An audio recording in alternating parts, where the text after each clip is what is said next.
የሳምንቱ የእግር ኳስ ዜና ክለሳ። ሰላም እንዴት ናችሁ ውድ የእግር ኳስ ወዳጆቼ፣ እንኳን ወደ ቻናላችን በደህና መጡ። ዛሬ የሳምንቱን ታላላቅ የእግር ኳስ ዜናዎች በአንድ ስፍራ እናቀርባለን። ሁሉንም የአውሮፓ ሊጎችና አነጋጋሪ ጉዳዮችን ቃኛለን። እስከ መጨረሻው አብራችሁን ቆዩ።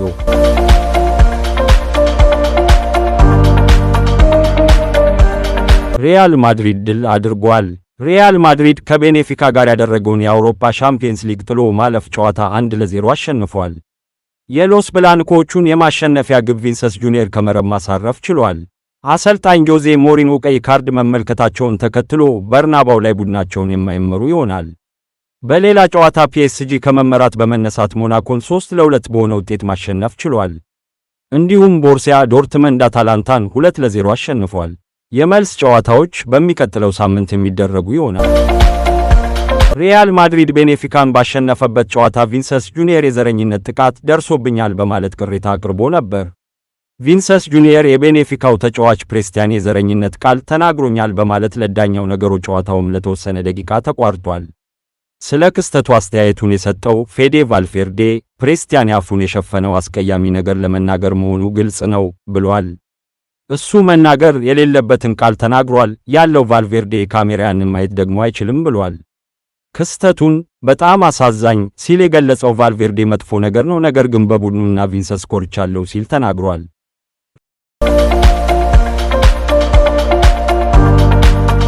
የሪያል ማድሪዱ ተጫዋች ኪሊያን ምባፔ የቤኔፊካው ተጫዋች ፕሬስቲያን ከአውሮፓ ሻምፒየንስ ሊግ እንዲታገድ ጠይቋል።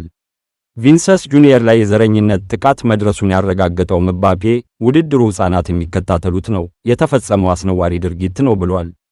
ስለተፈጠረው ነገር ያስረዳው ምባፔ ከቪንሰስ ግብ በኋላ ስሙ በእኔ መጠራት የማይገባው 25 ቁጥር ለባሽ መጥፎ ቃል መሳደብ ጀመረ ብሏል። ምባፔ አክሎም ቪንሰስ ጁኒየርን ዝንጀሮ እያለ አንዴ አይደለም 5 ጊዜ ሲሰድበው በግልጽ ሰምቼዋለሁ ብሏል። ቪንሰስ ያንን ማድረግ አልነበረበትም። የቤኔፊካው አሰልጣኝ ጆዜ ሞሪኖ ቪንሰስ ጁኒየር ደስታውን በገለጸበት መንገድ ደስተኛ እንዳልነበሩ ተናግረዋል። ቪንሰስ ግቡን ከቡድን አጋሮቹ ጋር ነበር ማክበር የነበረበት ያሉት ሞሪኖ 60,000 ደጋፊዎች ፊት ሄዶ ማፌዝ አልነበረበትም ብለዋል። አክለውም እሱ ድንቅ ተጫዋች ነው ወደዋለሁ፣ ነገር ግን እንደዛ አይነት ግብ ስታስቆጥር ያንን ደስታ አገላለጽ መጠቀም የለብህም ሲሉ ተናግረዋል።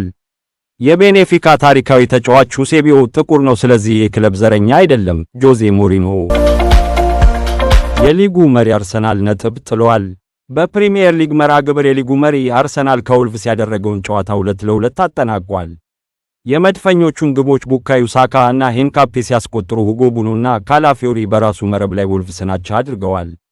ፔሮ ሄንካፔ የመጀመሪያ የፕሪሚየር ሊግ ጎሉን ማስቆጠር ችሏል። ሁላችንም ስሜታችን በጣም ተጎድቷል። የመድፈኞቹ ዋና አሰልጣኝ ሚኬል አርቴታ ከወልቭስ ጨዋታ መጠናቀቅ በኋላ በሰጡት አስተያየት በጣም አዝነናል ሲሉ ተደምጠዋል። ውጤቱን መቀበል ያስፈልጋል ያሉት አሰልጣኝ ሚኬል አርቴታ ይገባናል የሚልም ምላሽ ሰጥተዋል። ቡድኑ የሚጠበቀውን እንቅስቃሴ እንዳላሳየ የተናገሩት አሰልጣኙ ሊጉን እንድናሸንፍ የሚያደርግ ብቃት አላሳየንም ብለዋል። በቀጣይ የሰሜን ለንደን ደርቢ ጨዋታን ጥሩ አጋጣሚ ሲሉ የገለጹ ሲሆን ምን ያህል ማሸነፍ እንደምንፈልግ ማሳያ ጨዋታ ይሆነናል ብለዋል። የመልበሻ ክፍሉ ውጥረት ውስጥ ነው ቡካዮ ሳካ። የመድፈኞቹ አምበል ቡካዮ ሳካ ቡድኑ ከወልቭስ ጋር ባስመዘገበው ውጤት የቡድኑ አባላቱ ተበሳጭተዋል ብለዋል። ቡካዮ ሳካ የመልበሻ ክፍሉ ድባብ ውጥረት ውስጥ ነው ያለ ሲሆን በሁለተኛው አጋማሽ ባሳየነው እንቅስቃሴ የቡድኑ አባላት ተበሳጭተዋል ሲል ተናግሯል። አሁን የሚያስፈልገን ለችግሮቹ መፍትሄ ማበጀት ነው፣ ሙሉ ትኩረታችንም እዚህ ላይ ነው ቡካዮ ሳካ አያይዞም ቡድኑ ባለፉት ጨዋታዎች ላይ እያስመዘገበ ያለውን ውጤት ተከትሎ ራሳችንን ማየትና መገምገም አለብን ብሏል። ቡካዮ ሳካ በይፋ ውሉን አራዘመ። የመድፈኞቹ የፊት መስመር ተሰላፊ ቡካዮ ሳካ በአርሰናል ቤት ውሉን ለተጨማሪ ዓመታት አራዝሟል። እንግሊዛዊው ተጫዋች ቡካዮ ሳካ ውሉን ለተጨማሪ 5 ዓመታት ሊያራዝም ችሏል። ቡካዮ ሳካ በአዲሱ ውል መሰረት የክለቡ ከፍተኛው ተከፋይ ተጫዋች መሆኑ ተዘግቧል። ሳካ ሳምንታዊ 300,000 ፓውንድ እንደሚያገኝ ተሰምቷል።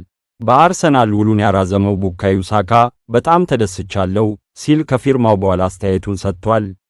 በክለቡ ለመቆየት መወሰኑን ቀላል ውሳኔ ነበር ሲል የገለጸው ሳካ እዚህ ሁሉንም ነገር እንደማሸነፍ ተስፋ አደርጋለሁ ብሏል።